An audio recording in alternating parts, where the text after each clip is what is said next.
Hey everyone, and welcome to the weekly Q&A. I want to keep my pre-question news quick, so all I want to say is the final reminder that Dragon Con is this coming weekend. If you're going to be there, the panel I will be on is all about Rogue One and Episode 8 speculation. It's going to be Friday, September 2nd at 2:30, and immediately following at 3:30, I'm going to be just hanging around having a meetup. So if you're going to be there, please come say hi. If you're not going to be there, just make sure you're following me on Instagram and Twitter because I'm going to be posting a bunch of fun stuff all weekend.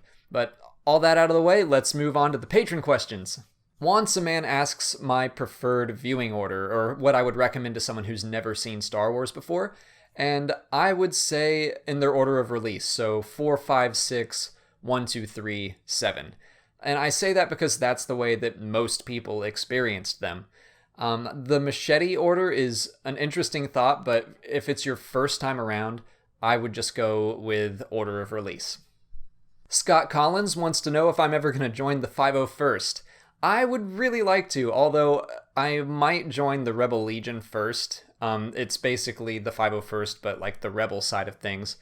But I would like to join both, honestly, because there's nothing cooler than just having like a full set of Stormtrooper armor.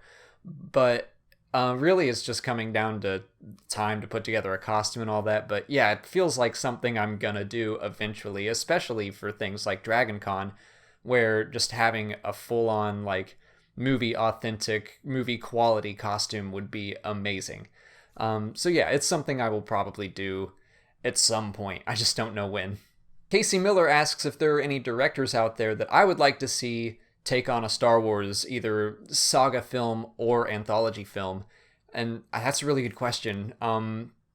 Really, I would just name off my favorite directors, I think. I mean, I would love to see a Spielberg Star Wars movie, although I think he said that that's something he's never going to touch. And I think with good reason.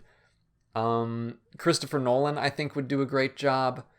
I would kind of love to see what Edgar Wright could do, because he's someone like Simon Pegg that I know has a lot of love for the source material. So, and he just makes fantastic movies.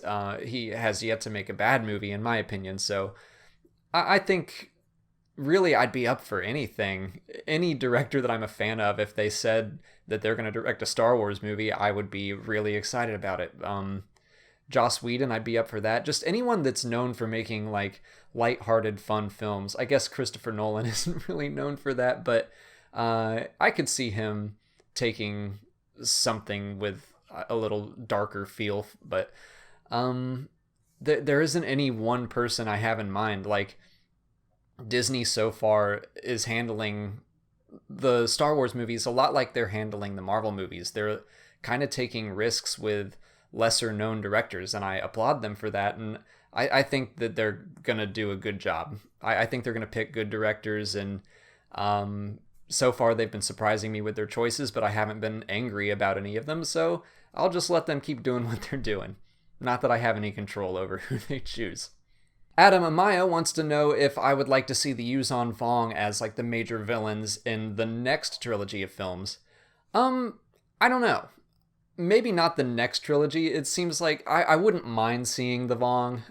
They weren't something that I thought was totally anti-Star Wars. I enjoyed that they were something new. They weren't just another super weapon to worry about. It was like a whole new threat. So, I don't know, maybe I could see it. And they were almost brought into the canon in Season 7 of Clone Wars, so I don't think it's outside the realm of possibility. But I think with the whole reboot of the canon that we could probably coast on some new Jedi-centric stories for a while. I think I would enjoy that. And then if they're like running out of ideas, then yeah, sure, let's bring on the Vong. And Leon Gaspar asks what I would do if I were in Anakin's shoes and I had a secret pregnant wife. Would I leave the order, or would I disown my family? And I think the obvious choice would be that I would leave the order. I certainly wouldn't do what Anakin did, but I don't really know why. It's just kind of like a gut instinct feel. I just know that I would put family over duty, I guess. I'm no Ned Stark. That's it for the patron questions. Before I move on, if you are a patron and you didn't see your question answered here, just go back to Patreon and go to the weekly Q&A thread. I answered your question there. But now we're going on to YouTube questions. The Unsolved Case wants to know how powerful I want Luke to be in episode 8. I don't know. To be honest, I don't want him to be performing like impossible feats. I think maybe we'll see a Luke that has kind of maybe not forgotten the Force, but I don't know what he would be using it for out there. I guess he could just be meditating, but like maybe his own faith has been shaken so hard, like he'll train Rey, but I imagine that he's going to get some lessons from Rey as well and kind of be brought back into the powerful Jedi that he once was. So that I think that could be cool if at the beginning he's really not that powerful and he has to kind of come back into his own and remember who he was. And maybe that'll be kind of the emotional climax of the film, as he'll face Kylo and face his failure and maybe make a difference this time around. I don't know, like it could fit in with a whole Kylo redemption arc at some point, but as far as how powerful I want Luke to be, I think I'd want him to be kind of not powerful at first, and then we would get to see him grow again, but hopefully in a new way, and hopefully he reaches new heights by the end of the film. That could be cool. Harrison Dancy asks what X-Wing miniatures I have and what my favorite build is. I don't actually have a ton of minis. I have 2 X-Wings, I think. Like, the base set comes with an X-Wing, 2 TIE Fighters, and that's it. So I have the 2 TIE Fighters, and then I pretty much focused on X-Wings, or Rebel ships. So I have 2 X-Wings, I have an E-Wing, and I have a Z95. And I have a lot of friends that are super into the game, so when we play, I pretty much just use their stuff. But as far as builds go, and for those of you that don't know, I'm talking about the Fantasy Flight Games X-Wing Minis, which is a lot of fun and very cool, but I'm not very good at the game, and I think that is because my problem is I kind of focus on making thematic builds, so I really like flying Luke and Biggs and Wedge together, but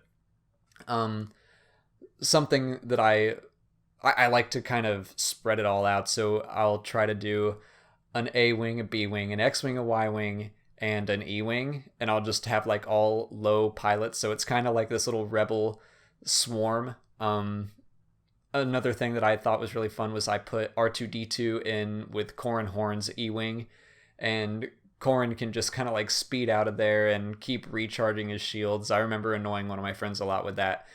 I forget who I had flying along with him, probably a couple cheap ships, but I don't have any like tournament worthy builds or anything. When I play, I mostly just play to goof around, but some of my friends are super into it. I might have to like record a video of us playing the game or something, but yeah, if you haven't checked out the X-Wing game, I can highly recommend it. It's very cool, and the miniatures are just cool by themselves, so it's fun to collect. Starmo Gaming wants to know if I'm going to be doing any more Let's Play style videos like I did with LEGO Star Wars and Jedi Power Battles. Probably. I'm taking a little break for now. The Jedi Power Battles videos were a lot of fun to do, but they didn't get really that many views, and that's okay. But I'm trying to find a way to put a more educational spin on Let's Play videos, because I think that's what most people are at this channel for. They want to learn about Star Wars, not necessarily see me play games. So I'm trying to find kind of a balance there so people can see me play a game, and some funny things might happen. But for the most part, I will be going through and talking about the character I'm playing as, or the location we're at, or the weapon I'm holding. I'm trying to find a way to do something like that.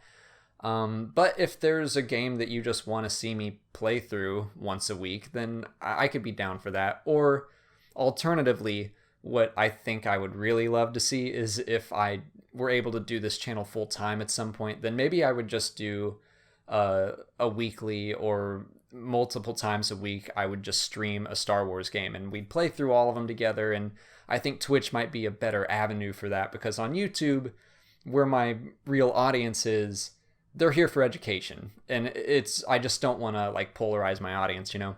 So yes, I do want to continue doing Star Wars Let's Plays. I'm just kind of figuring out how right now. Jared Anderson asks what my favorite canon novel is so far, and that is, without a doubt, Lost Stars. It's technically a young adult novel, but it was so well written and it's such a cool concept. It's kind of like taking not a lesser known, but a common man's point of view throughout the entire original trilogy. And I think that's such a cool idea. So we get the points of views of characters that grew up with the Empire, and then one of them goes to the Rebellion and one goes to the Empire, and we see like major scenes from the films, but from these different perspectives. And it's very cool, and it was emotional and funny and just very well written, and it puts this whole new spin on a lot of scenes from the old movies. So Lost Stars, if you haven't read that one, I would pick that one up first. And finally, LJ Vids wants to know what I think the next Star Wars game from Visceral is going to be. From what I saw about it looks like it's going to take place during the original trilogy or thereabouts, and I'm expecting something kind of like Uncharted, like a third-person shooter, or maybe something like 1313 was going to be, or maybe it will be 1313, which would be awesome. But I really love the Uncharted series, so that's kind of what I'm hoping for, is a really story-driven, cinematic, but fun-to-play game where, like, maybe you upgrade your armor and you can try out different... Like, I'm thinking Nathan Drake with a jetpack, kind of. A jetpack and blaster rifles and, like, grappling hooks. So, that's at least the impression I get from the little footage that we've seen. I have no idea if I'm right or not. If you want to keep up better with gaming news, check out Battlefront Updates, because he is all over it and he's just a cool guy. So he's going to be following up on the gaming news much better than I ever have. And yeah, go give him a look. And that's all the time for questions I have today. Thank you to everyone who submitted questions both on Patreon and on YouTube. I'm sorry I couldn't answer all of them.